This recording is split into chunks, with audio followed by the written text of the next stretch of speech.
Thanks for joining us, everyone, and welcome to you all. My name is Archana Castellino, and I serve as the National Director of the Dystonia Medical Research Foundation Canada.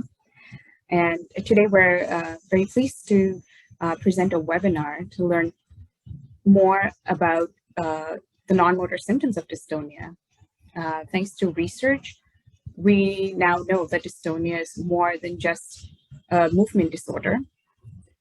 And Dr. Martino is here to elaborate on that and talk more about addressing more than just the physical movements of dystonia. Some disclaimers and reminders before we get started is that this is a webinar presentation that aims to provide dystonia patients and caregivers with information about dystonia, as well as some tips and tools for how to live your best life with dystonia. DMRF Canada is not recommending any specific course of treatment for dystonia. Any new or experimental treatment mentioned here today may still be relatively new or exploratory at this time. So we request you to please speak with your movement disorder specialist or your general practitioners about any course of treatment to ensure it is right for you. A brief introduction for our speaker today, Dr. Davide Martino is the Director of the Movement Disorders Program and Associate Professor of the Department of Clinical Neurosciences and Radiology at the University of Calgary. He is a movement disorder clinical researcher with experience in collaborative multidisciplinary research encompassing neurostimulation, brain imaging, neuropsychology, and epidemiology. He has specific training and expertise in non-invasive brain stimulation and epidemiology, focused on network disorders, primarily dystonia, Tourette syndrome, and Parkinson's disease. The overarching goal of Dr. Martino's research program in idiopathic dystonia is to identify biomarkers of progression of dystonia over time using neurophysiological, psychophysical, MRI-based, and genetic markers, and to explore their role as predictors of response to treatments. Well, and I must say Dr. Martino has been a wonderful supporter of the dystonia community and a friend of DMRF Canada, and we're very happy that he has taken some time to present on this topic today. So without further ado, I will turn over to Dr. Martino. Thank you very much, Archana, and it's a real pleasure and honor to be able to present to you today, and also to have the opportunity to talk about a topic that is increasingly capturing researchers and clinicians and patients' attention in the field of dystonia, and which is the spectrum of non-motor symptoms. So this is a brief outline of what I'll be talking to you about, which will be essentially focused on isolated dystonias, and of course amongst them the most common, which are the adult onset ones, but a lot of the considerations that we will make can be applied also to other types of dystonias. We will also touch on important functional domains that are under-investigated in isolated dystonia, like physical function in general, gait, balance, falls, and vision. We will then touch also on an important topic, which is something that I am currently invested research-wise, which is how to improve screening and management of non-motor symptoms in dystonia, and we'll close with some general considerations on rehabilitation and complementary and alternative medicines in dystonia. So I guess this is the important initial slide that brings us to the general topic and comment on of what impacts quality of life in dystonia. This is a diagram that summarizes the results of one of the largest studies on this topic ever made, which comes from the Dystonia Coalition consortium, which captures data mostly from North America and the US in particular, but really all over the world. And as you can see in the diagram, there is a A middle row, which indicates all the main domains that determine quality of life. You see physical functioning, general health, pain, energy and fatigue, emotional role functioning, and so on. And in the top row, you see the two essential motor features of dystonia, the dystonia itself, so the posturing and the involuntary movements, and the tremor. Whereas in the bottom row, you see some non-motor features: depression, generalized anxiety, and social anxiety. And what this diagram tells us is that the amount of correlation with different domains of quality of life is much greater for non-motor features, specifically for the degree of depressive symptoms, of generalized anxiety and social anxiety, compared to the motor symptoms themselves, which only correlate with a few domains of quality of life. So this is a very important concept because generally speaking, it tells us that these non-motor features have a stronger influence on quality of life in people with isolated dystonia compared to the motor features themselves of dystonia. Interestingly, this study has also remarked how there is no difference in the impact that non-motor symptoms have on quality of life in dystonia and the sex of the patient, if it's a male or a female. What causes disability in dystonia? Disability, obviously, it's functional impairment, impairment on the ability to function socially, professionally, academically, and so on. Something different, obviously, from quality of life, but which is related to some degree to quality of life. And again, with regards to dystonia, most of the data on disability are focusing on cervical dystonia, and unsurprisingly, given its greater prevalence. But again, like for quality of life, many patients report still experiencing difficulties with performing daily activities despite improvements on motor symptoms obtained with treatments like botulinum toxin, for example. And the largest contribution to disability in a number of studies, particularly this is a study coming from the Netherlands,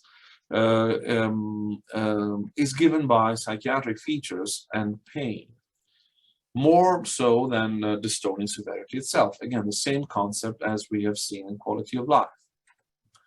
So there's no doubt that many people who live with dystonia experience a spectrum of non-motor symptoms, which contribute to disability and contribute to reducing their participation in daily activities. And non-motor symptoms include, obviously, the most investigated ones, which are pain and emotional symptoms, mood and anxiety symptoms.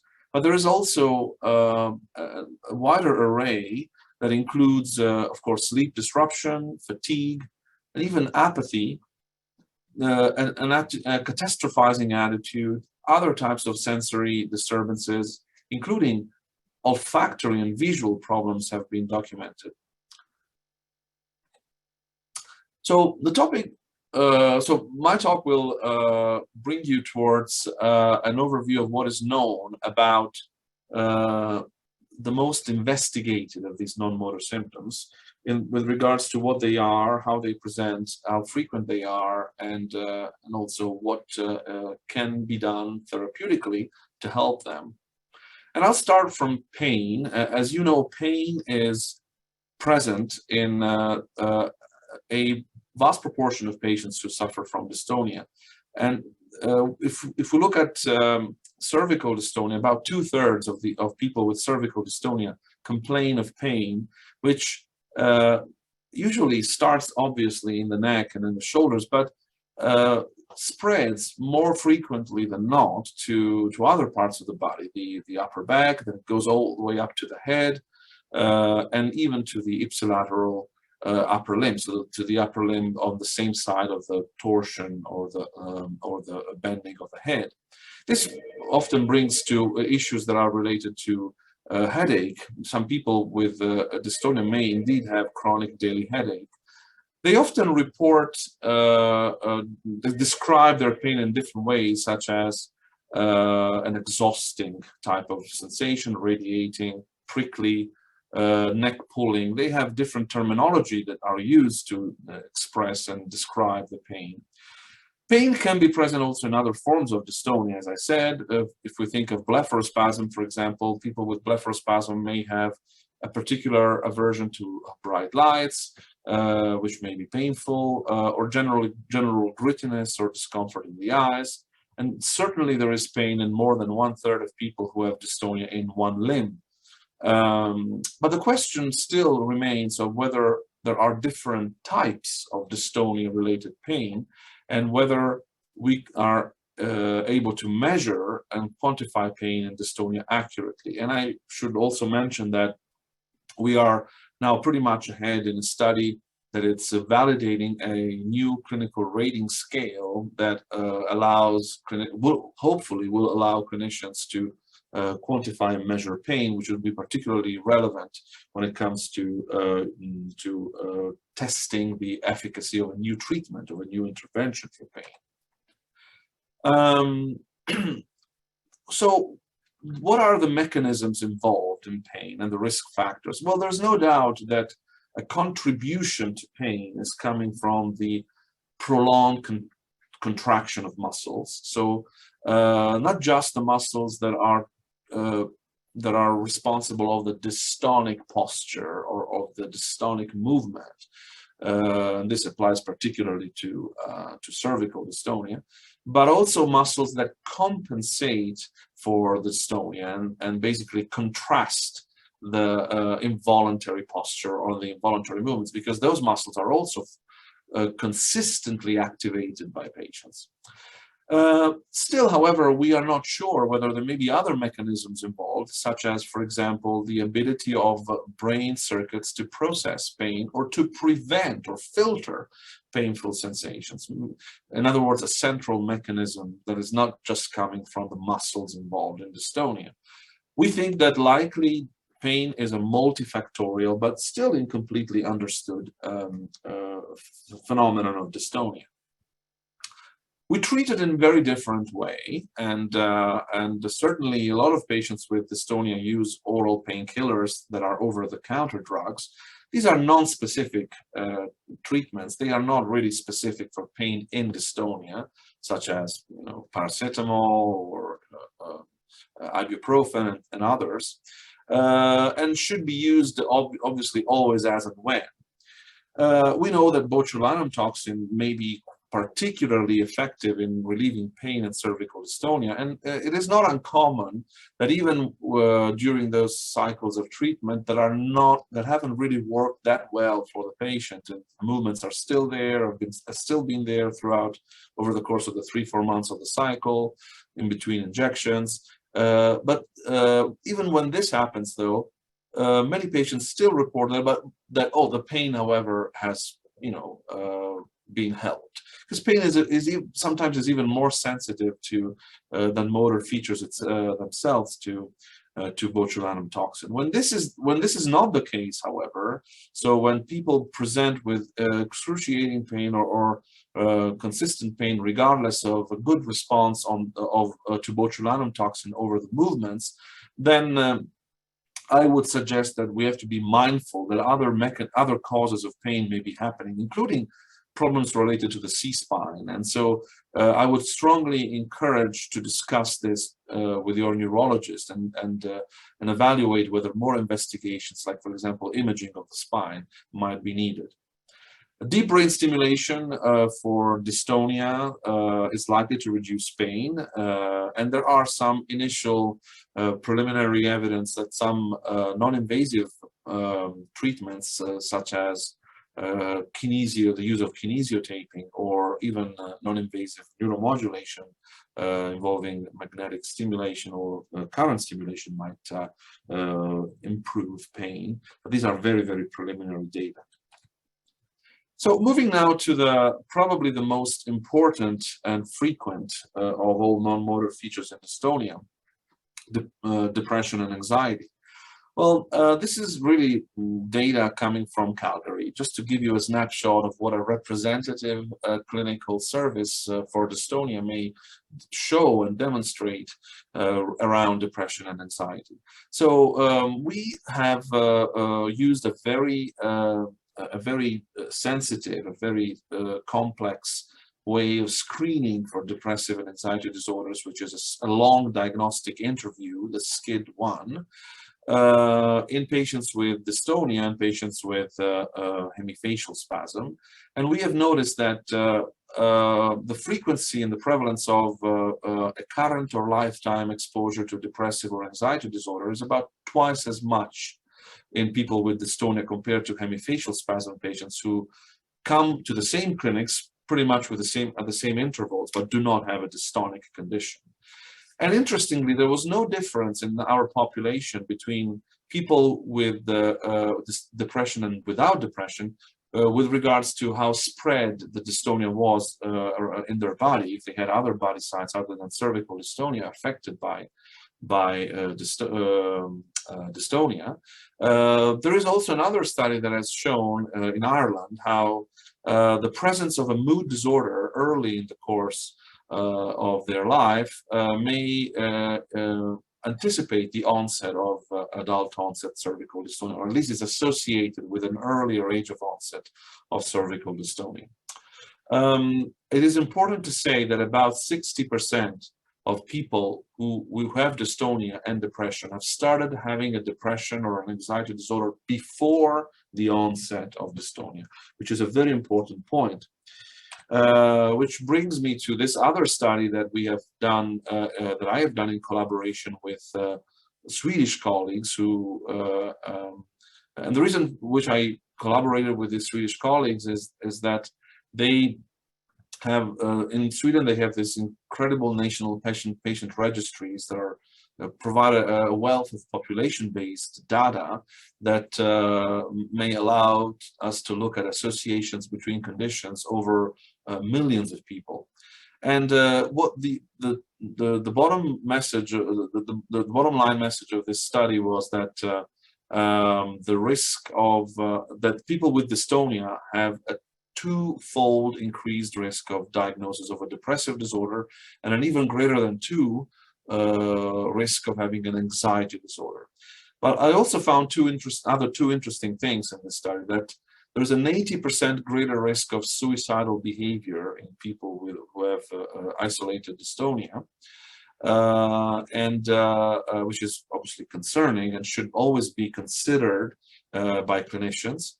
The other important finding is that the risk of a diagnosis of depressive or anxiety disorder was greater not only in patients with dystonia, but also in their siblings who did not have dystonia, which suggests that there is a potential shared familial risk in having depression and anxiety in co-aggregation with dystonia, which is, I find, it's also interesting because another genetic study recently conducted by in the UK has shown that there is a shared genetic basis between a number of psychiatric conditions and dystonia itself, which is worthy of future exploration.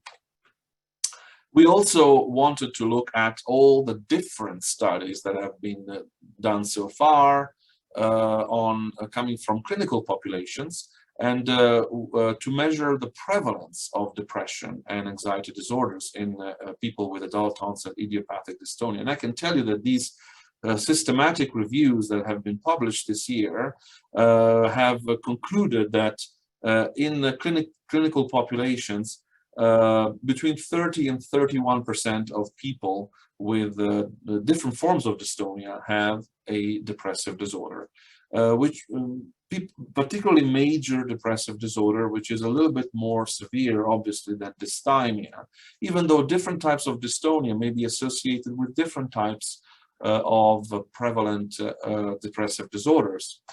For example, major depressive disorder is more prevalent in cervical dystonia, whereas dysthymia is more present in cranial dystonia than major depressive disorder.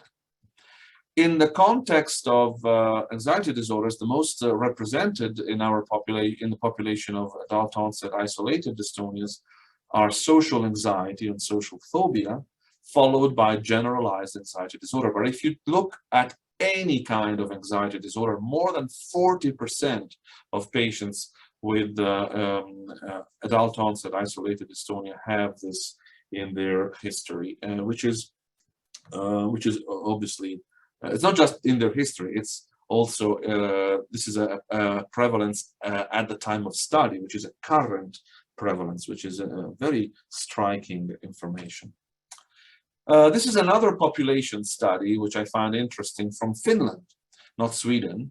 And I would like you to look at specifically these two of these curves, the black and the red one. So the black indicates patients with cervical dystonia who have anxiety and depression, and the red one indicates patients with cervical dystonia who do not have anxiety or depression.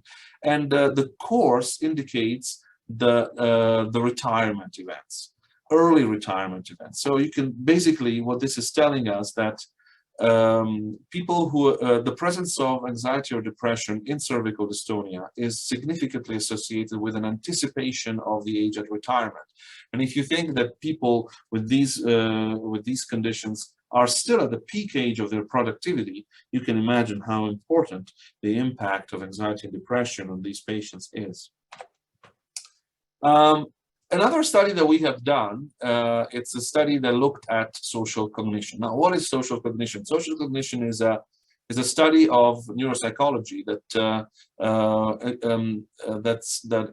explores the mechanisms that the brain uses to process information that is socially relevant. The ability, for example, to interpret other people's expression, voices, the prosody, the expression of their speech, the ability to empathize with other people, the ability to abide to social behavioral norms, the ability to interpret what other people may be thinking or might be doing in the future. And so when we compared patients with cervical dystonia to the norm, to the general population, we didn't find a great deal of difference, really.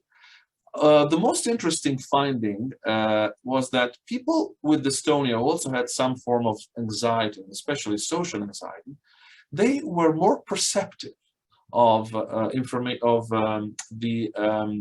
expression, the affect of other people when they were looking at faces or when they were hearing people's speech to interpret their emotions. So this really means that people with dystonia have a very, in my opinion, have a relatively strong social cognition, which is an instrument, it's a tool that could be leveraged to conduct cognitive behavioral therapy for those people with dystonia who have important anxiety problems or depression. But we don't really do this in clinical practice. And we have the cognitive underpinning to say that there will be a good ability to be helped by CBT. So just a few important questions about management and other aspects. So first of all, the Dystonia Coalition has taught us that people with dystonia who also have depression and anxiety are unfortunately more prone to use medications that are not particularly useful for either dystonia or depression or anxiety. And this is particularly the case of benzodiazepines or other sleep-inducing medications. These are all very addictive medications, and it is important to know that they should be used as and when, and not as a chronic treatment. Instead, if really anxiety and depression is severe, the use of antidepressants shouldn't really be discouraged. Should actually be encouraged if it's truly needed, because there's no good, strong evidence that antidepressants may worsen dystonia as initially thought or feared. There is still no clear evidence that antidepressants improve depression in people with dystonia, but there is no reason to believe the contrary. The problem is that these studies haven't really been done, but our experience is in some cases they may be very helpful drugs. What about botulinum toxin? Does it improve depression and anxiety in people with dystonia? This is a study that has come out only recently, and has shown that there is promising evidence that even with botulinum toxin, depressive and anxiety symptoms may improve a little bit, and may improve in a way that does not correlate with the improvement of motor symptoms, which suggests that the effect of botulinum toxin on emotional problems may act through different mechanisms than the effect that it produces on motor symptoms. However, this is really very initial evidence, and I think more studies are necessary to really demonstrate that botulinum toxin treatment really helps people, really helps depression and anxiety in people with dystonia. What about deep brain stimulation? Well, those who require invasive neurosurgery because they are medically refractory and have dystonia, well, there may be some improvement also if patients have moderate or severe depression. This, however, does not mean that the physicians and surgeons and the multidisciplinary teams looking after these patients shouldn't be very cautious in screening for neuropsychiatric problems before deep brain stimulation is done, to make sure that there is an adequate monitoring even after surgery. What about sleep disruption and dystonia? Well, in about half of patients with cervical and cranial dystonia, there is poor night sleep quality. And this is not so much agitation during the night, it's more either difficulty falling asleep and difficulty remaining asleep during the night. So more awakenings and less REM sleep. So less refreshing sleep for people with dystonia. And this is independent on how severe dystonia is. It is actually more influenced, this sleep disruption is more influenced by the concurrent depression, which is not surprising. And it may worsen quality of life in dystonia also because in some patients it may lead to some excessive daytime sleepiness, although this complaint is less commonly reported by people with dystonia compared to their problems with their nighttime sleep. I found this interesting study that tells that the quality of sleep may diminish the efficacy of the alleviating maneuvers that people with dystonia use to counteract their dystonia, like the so-called sensory tricks that some people with dystonia use. And this is almost intuitive, because if you sleep less well, then you may be more fatigued and sleepy during the day, and you may be less able to exploit the trick to counteract the dystonia. So this is another problem that sleep may bring to everyday life in people with dystonia. But overall, with regards to management of sleep disruption in dystonia, well, really, what is absolutely crucial, and I would really suggest all of you who have experienced this, to keep a sleep diary. If you're having sleep disruption, keep a diary to try and figure out what the problem is. Are you having trouble falling asleep? Are you waking up too early? Are you tossing and turning in bed? Or other problems? Because different sleep problems need different therapeutic approaches. And none of these approaches is actually dystonia specific. It can be variable. So you really need to try and speak to your urologist, if you can, to discuss the sleep problem and engage some solutions from the physician. Also, because botulinum toxin, it is quite proven that it does not eliminate sleep problems in people with dystonia. I guess another very important point that I should make is that some of the medications that sometimes people with dystonia overuse, like sleep-inducing tablets or benzodiazepines, they can actually aggravate the quality of sleep on the long run. So this is another important reason of why they should be discouraged for chronic use in people with dystonia, or anybody else for that matter.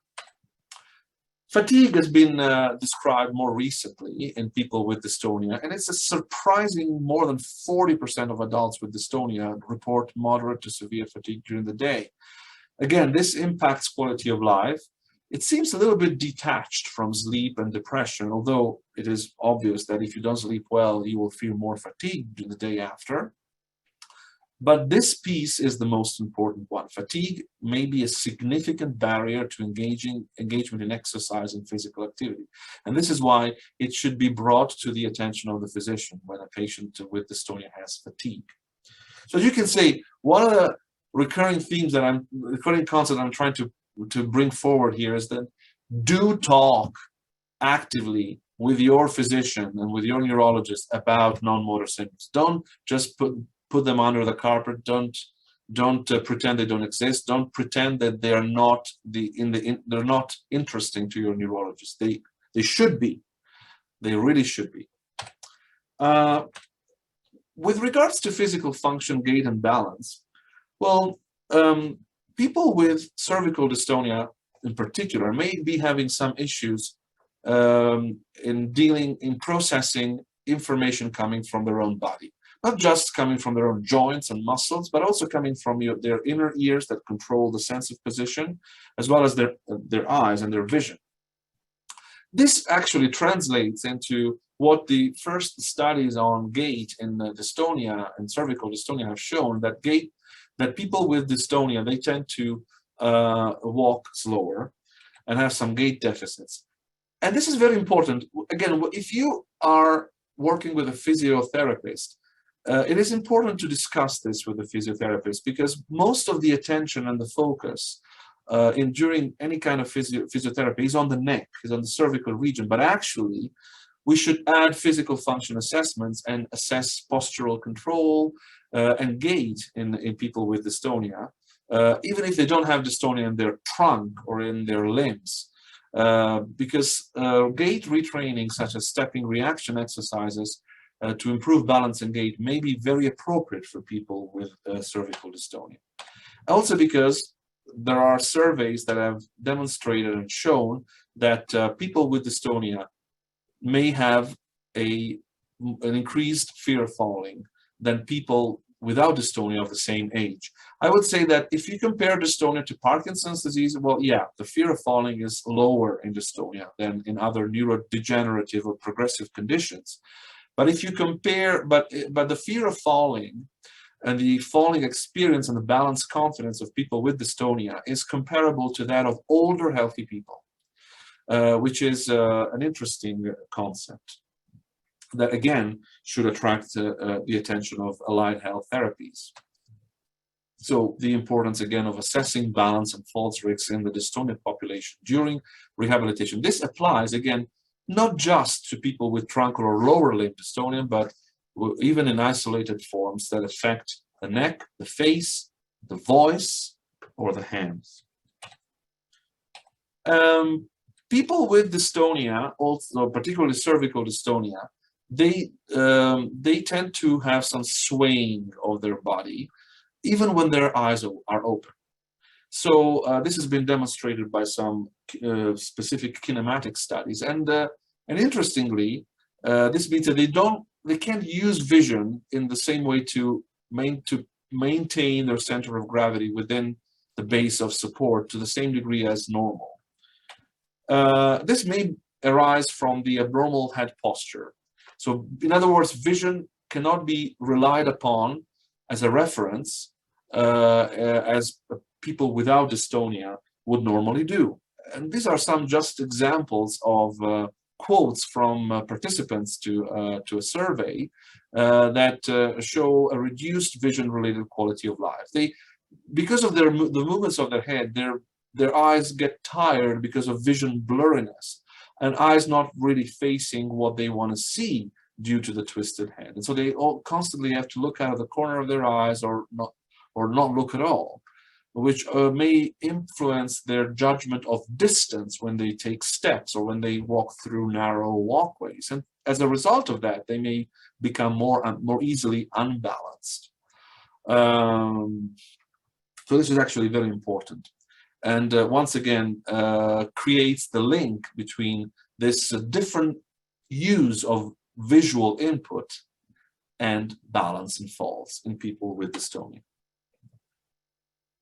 This is also what it's called oculomotor fatigue, the fatigue that the eyes develop when they have to follow a target and their head is moving. So the eyes constantly adjust for the head movement, but doing so makes people feel more fatigued.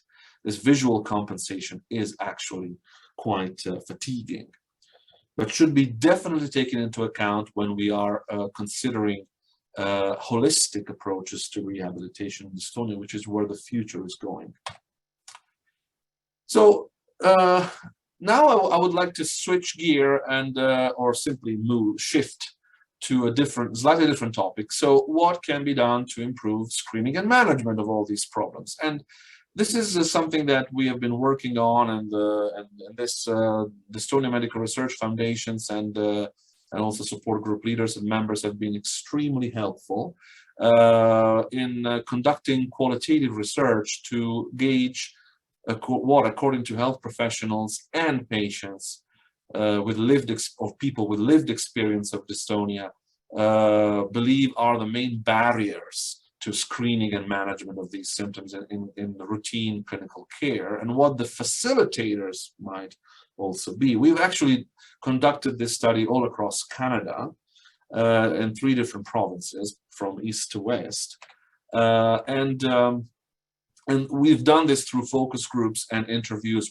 to which we applied state-of-the-art of qualitative research methodology to extract the main themes that these interviews and focus groups have generated. I won't get into the detail of this technology, but it's actually very interesting. And I will, however, present to you some quotes and some summaries of what the main recurring themes have been coming from this study. So the first theme has been there are, unsurprisingly, knowledge gaps.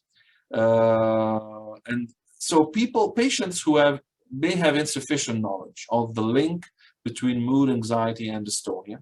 I should say this study focused a lot on depression and anxiety, but there's a lot that can be exported also to other non-motor symptoms. So when patients have insufficient knowledge of this link, they may be inclined to report less these problems to their neurologist because they think it's not really the neurologist's interest to deal with these matters. It should be discussed with other people or with no one at all. And so this is a quote: "The worst part is not knowing whether it is normal or abnormal to feel depressed with my dystonia. Probably anyone would feel depressed walking around with their head on their shoulder. So I always thought that it was inevitable feeling like this when you have dystonia, and that I had to pull myself together with my own resources." It's almost like this preconception that the mood problems are just secondary to the fact of having dystonia. Well, I've told you from the population, from the epidemiology and the genetic studies, that maybe it's not the case. Maybe there is a common neurobiology to depression and dystonia that we should investigate more. So it's not just a normal reaction to having dystonia. I hope this concept is quite clear. Of course, having dystonia doesn't help depression, but we can't just state that it is the only reason why a person with dystonia then feels depressed or anxious around people. And an excellent seminar was put on just a few years ago in my city. They did a really good job at describing all the aspects, including depression. So we need more comprehensive educational interventions. That's another element of this theme. Educational interventions using interactive modalities or engaging other health professionals other than neurologists are seen as valid strategies to overcome this knowledge gap. And of course, the neurologist is very busy. The time is very short, but it's almost like after you see the neurologist, it would be nice to go to another person who can give you more information or something to read or direct you towards information online. We may be having already these people in our clinics. If you think of nurses, for example, who can be more invested in education about non-motor symptoms and dystonia than they normally are. Self-isolation and stigma. Again, emotional symptoms may aggravate self-isolation and stigma. And really, I find this quote particularly interesting.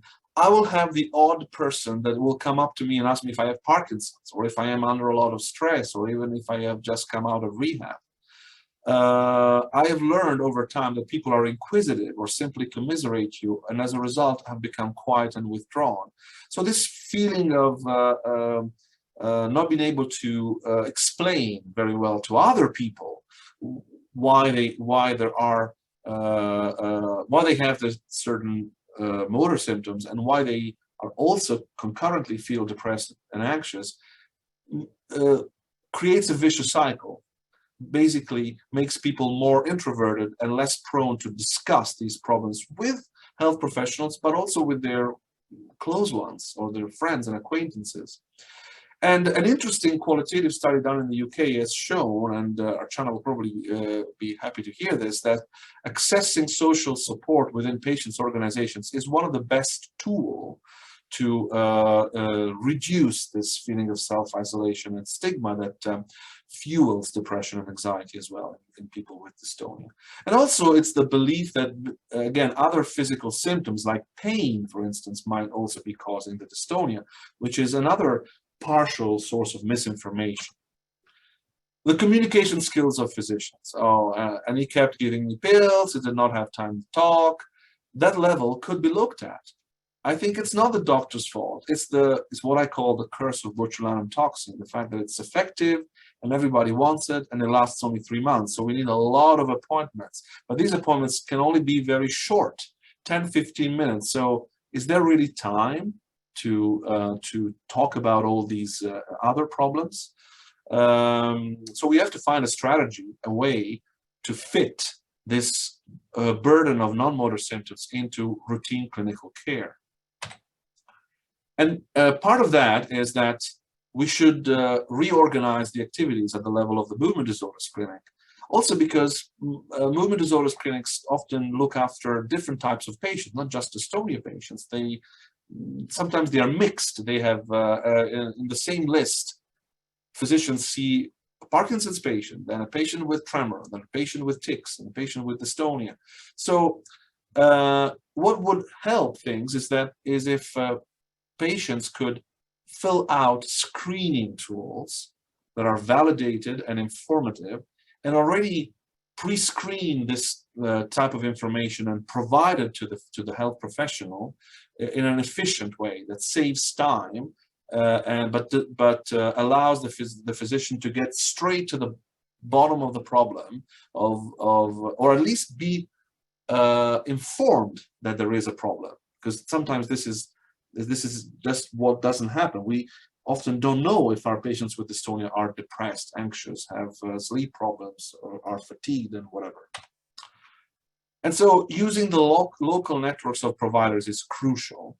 This doesn't mean only knowing how to interact with psychiatrists, behavioral therapists, physiotherapists, and other or our own nurses, but also first and foremost with the family docs, because family doctors are really often the ones who listen people with dystonia complaining about all these non-motor features.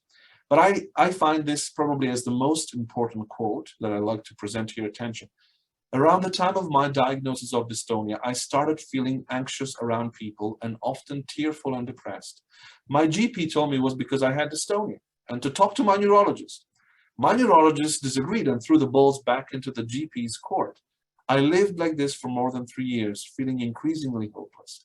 Now, this is really tells me that we're not necessarily doing the right thing, and that we need to change something.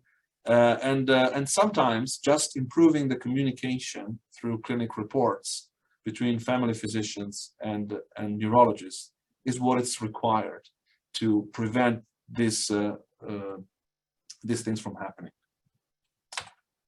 And the psychiatrist in the focus group said, I think that behavioral treatments, including mindfulness-based or cognitive behavioral treatments, are underused in these patients. And family docs may not always have great training in non-medical modalities of treatment. So this is very important. And we do have the resources pretty much everywhere. We just need to funnel them appropriately through a new a new workflow, a new pathway of care that allows neurologists to know what to do if a patient screens positive for a depressive or anxiety disorder, which is not the case at the moment. And so again, all this study led to identification of a few behavior change techniques that apply to the way we organize clinical care. For example, the need to screen at least once a year for these symptoms with self-rated tools, tools that can be completed by the patients themselves. Nurses should act as case managers and be involved in a multimodal educational package together with patients' support groups and associations. The neurologist should really feel the responsibility of being coordinators of a local network of providers for people with dystonia, and there should be timely documentation on screening and treatment of non-motor symptoms in people with dystonia. We should get used to document the presence of these symptoms in our patients. And so, and this is also because in Calgary, when we did the study, just the snapshot study, as I like to call it, what came out is that despite 2/3 of our patients with cervical dystonia had depression or anxiety, only 20% of them had their symptoms had been charted by the neurologist. Not just by one neglecting neurologist, across the team, right? So the clinical screening was really random. And only 31% received active treatment. And in the vast majority was the family doc. But we didn't know about it. So it's underdetected. So these problems are underdetected without a rigorous screening and are undertreated when they are diagnosed. But we do have the screening tools that can help this screening process, including a screening tool that can capture all non-motor symptoms in one go in a very quick yes/no questionnaire. This is the Dystonia non-motor symptoms questionnaire that I contributed developing a few years back in Germany and the UK, and which has, as you can see, a few questions also that tap on anxiety and depression. I don't think this is a perfect instrument. In fact, I would improve it if I could, but it's better. But it's a good, comprehensive instrument that captures essentially most of the problems that should be taken into account when we are dealing with a spectrum of non-motor symptoms. 3 or 4 minutes is just touching on aspects related to rehabilitation, but we can discuss this more during the Q&A. Essentially, to say that rehabilitation is used very patchily around the world in people with dystonia. It depends on how the public health system or the health system is organized. So in Europe, only half of 24 countries provide access to it. In the US, it's much less common. In Canada, pretty much like the US. There are countries in the world where it is used almost as often as botulinum toxin. This all depends on how the health system is organized in that particular country and how interest there is across allied health therapists to treat people with dystonia. But the main issue, particularly for Canada, UK, and a little bit the US as well, is that we don't have good studies that demonstrate that rehab is useful. And in order to fund this type of interventions, unfortunately, you need that. However, I can say that regular physio, even regular physio, is to some degree, may provide some degree of benefit, even though there isn't a specific protocol that has been validated internationally for cervical dystonia or other types of dystonia. Usually, regular physio includes different types of exercise or massage. But what I found particularly interesting is that the Dutch network completed a study of a very specialized type of physiotherapy, which is very demanding in terms of what to do, and it's a very complex routine protocol. And what they found that this so-called specialist physio has the same efficacy of regular physio in people with cervical dystonia. They claim that it has lower cost in the Netherlands. I think in Canada this would cost more probably, but overall this is telling us that if we want to have governmental, provincial health systems to invest more in this, and also insurance companies to be able to reimburse more of these treatments, we really have to demonstrate a bit more directly their efficacy, the efficacy of these interventions. And the same applies to complementary and alternative medicine. They are highly used. More than half in the US, there isn't a study like this in Canada, unfortunately, but more than half of American patients with dystonia use complementary and alternative medicine of different types, including some that we would consider physio, at least in this study, like massage or this ill-defined physical therapy. But biofeedback, acupuncture, other things, and more than half use them. But the effectiveness rate is not very high. Again, we need studies ad hoc to demonstrate that these help. I normally do not specifically advise my patients to undergo any of the general complementary and alternative medicine approaches, because I think they're costly still, and we cannot predict their efficacy very well. However, what we can say is that exercise is good. It's good in general, and I always say, just do it. Okay, it doesn't matter. It doesn't matter if you have dystonia or not. It helps neuroplasticity. It helps cardiometabolic health. We don't really know how much it affects physical and psychological health in people living with dystonia, but generally speaking, my anecdotal experience is that it does help. But we still don't have exercise guidelines specific to people with dystonia. So this is something that maybe clinicians, research clinicians, clinical scientists, and the DMRF maybe can work together on to try and develop guidelines. We also have to keep in mind that there are common barriers to engaging in physical activity, which includes some personal and financial barriers, but also a lack of trained exercise specialists, and some symptoms like fatigue, which is a barrier, as we said. But most importantly, I think that there is some evidence that has shown that lower intensity exercise can help more. So if you look at though the activities where you have more of the red, it means that they can make dystonia a bit worse. Whereas the activities where you have more of the green bar, it's what helps dystonia more. And so you can see that the light exercise helps more than the strenuous exercise. So running and jogging per se don't really help dystonic patients that much. But yoga, Pilates, general stretching, and light walking, they may. So, frankly, as much as this could be disappointing to some that I'm not getting any deeper into this, I think this is deep enough as an advice, exactly of what kind of exercise people with dystonia should be doing. I would like to see rowing, for instance, here, or stationary biking, because it's something that it's pretty much what I do, and so whether that helps, but I think jogging and running is quite demanding, and it might not necessarily help the posture, and so that's why it showed to worsen dystonic postures in this particular study.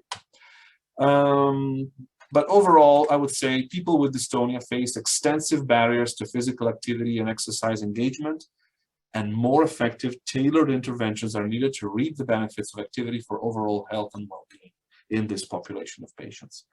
And thanking all the people I work with and I have collaborated with, and of course DMRF for what they do constantly every day for people with dystonia, for which we will never be grateful enough. I thank you very much for your attention. I'll be very happy to take questions. Thank you very much, Dr. Martino. I just wanted to make a quick note of the time here. It is 2 o'clock, and if you are open, we can just quickly go over a few questions.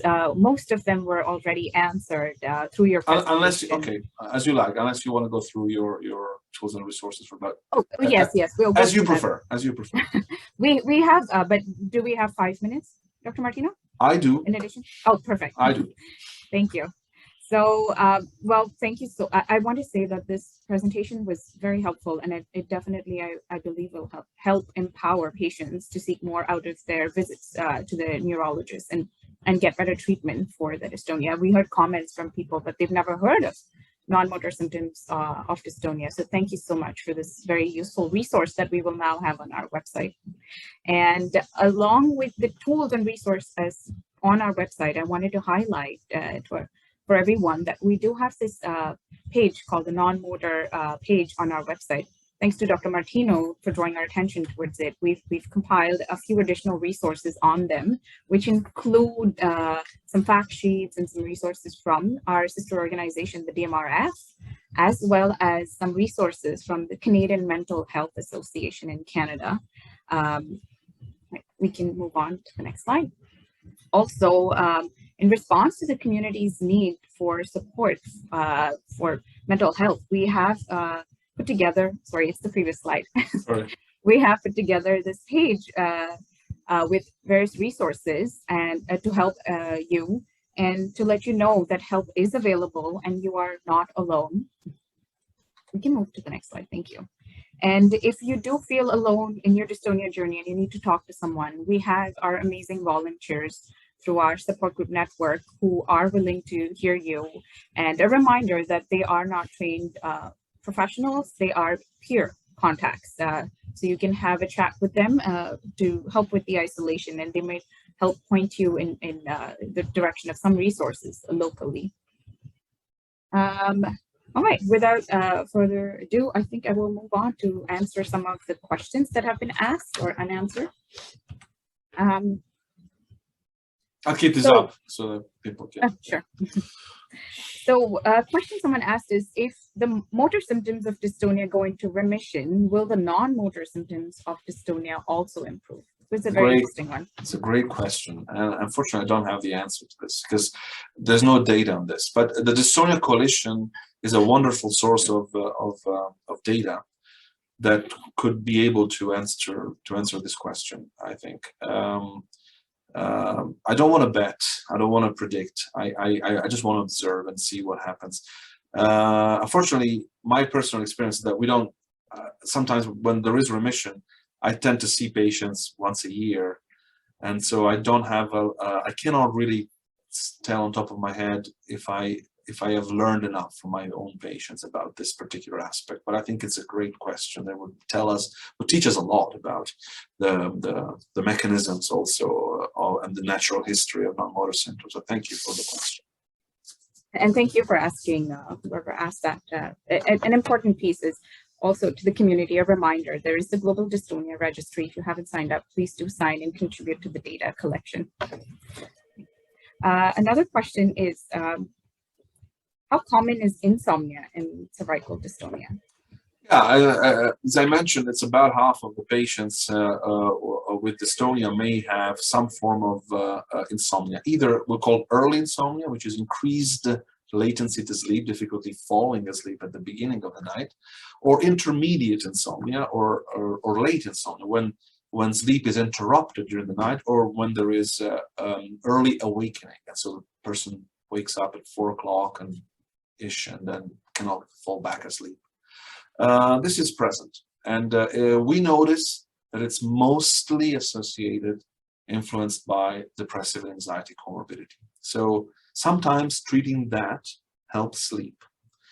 But the first approach would probably be using melatonin and keep a good sleep diary and try to maintain a good sleep hygiene. That's crucial before resorting to sleep-inducing tablets, because they are addictive, and once you get hooked on them, it's very difficult to stop them. And they also change the depth of sleep. They can keep sleep shallow, and so they don't allow you a good refreshing sleep. So it's not always useful to use those medications. And I want to add there that we did do a webinar on dystonia and sleep. So if you want to know more, please refer to our website under our information and sessions for that webinar. Oh, sorry, I'm just going to scroll through some questions here that we've been asked in the Q&A. Is there more work looking at non-motor symptoms around pediatric onset dystonias, and would you expect them to mirror and or be identified similarly? What might be differences in addressing them? That's another very good question. Not as much as there is in the adults. Absolutely not. And the greatest focus has been on genetic forms of dystonia, particularly DYT1 dystonia and others, where there has been a great attention to demonstrate the presence of depression, of psychiatric symptoms. So depression, anxiety. In some patients also, like with myoclonus dystonia, obsessive compulsive disorder may be present. And even other more severe psychiatric conditions too. My general impression is that if there is a biological link between psychiatric symptoms and dystonia, it presents itself more evidently in earlier onset dystonia. So even more so, there should be great attention from the pediatric neurologist on particularly on psychiatric symptoms of dystonia. In young patients, because they're more likely to be affected by some form of comorbidity that sometimes is under detected. So definitely not as much studies, not as many studies, but more interest in the psychiatric and behavioral features accompanying dystonia should be given in young onset, in early onset dystonias, particularly if they're genetic. Thanks for answering that. That was an important one to know. I must say that I have some comments about sleeping positions. And again, to answer that, we have a webinar on dystonia and sleep. Please do refer to that webinar. Yeah, it's a sleeping position. It's a good one because obviously, particularly with cervical dystonia, because and it's very personal. There isn't an ideal sleeping position because the compensatory mechanisms that people with dystonia use to limit the severity of their dystonic movements and postures is very personal, very personalized. So the best position is the one that the patient has identified by trial and error, all right? So not something that I can decide for the patient. But if it's there, then it should be maintained and kept. I would advise against using collars or other things that limit the normal natural motion of the head during sleep, because once you fall asleep, the dystonia will really go away. So dystonia really resurfaces when you wake up, but dystonia disappears during sleep. And so once you find the opportunity to fall asleep, then the rest comes natural. And if you are limited by some tools like a collar, then you might be woken up by them, and the cycle starts again. It's not ideal. Thanks for answering that. Do we have time to take one last one, if that's okay? Absolutely, even more. Oh, thank you. So a person asked about, is noise intolerance frequent in dystonia? And there was a similar question about sensitivity to loud noises in dystonia. Can you talk about that?